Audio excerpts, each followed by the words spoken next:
Hi, I'm Rae Meadows, and my novel is called I Will Send Rain. What inspired me to write I Will Send Rain was a Dorothea Lange photograph from 1936. The photograph is of a woman nursing her son in a roadside camp on the side of a California highway. She is a Dust Bowl refugee from Oklahoma. And I think it was her expression, this look of determination, anger, defiance, that made me want to know more and more about the people of this time and place. I could understand why families left failing farms, but it was harder for me to really know why people stayed. So I set out to explore why people stayed and what life was like for them when they did. Dorothea Lange's photographs were essential to me in writing this book, as well as the cover design, which I think perfectly captures the feeling of the book.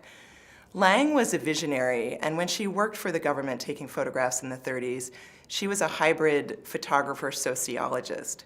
She often gets dinged for her photographs being too sentimental, but I appreciated her warmth and the interest she took in the plight of her subjects. I always wanted to know more about them, and I devoured the narrative details in her work.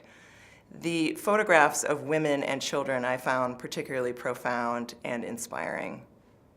Research for me is one of the most fun parts of the novel writing process, and for I Will Send Rain, I read anything I could about the Dust Bowl, including collected letters and personal accounts, and I immersed myself in the FSA photography archive of the Library of Congress, which gave me excellent telling details and a real feel for the time.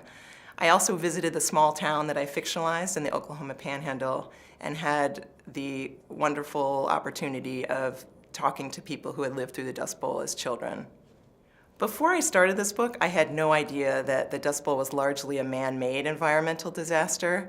Certainly the immense drought played a major role, but it was the tearing out of millions of acres of wheat, or millions of acres of sod to plant wheat, which left the topsoil exposed and easily picked up by these massive rolling dust storms.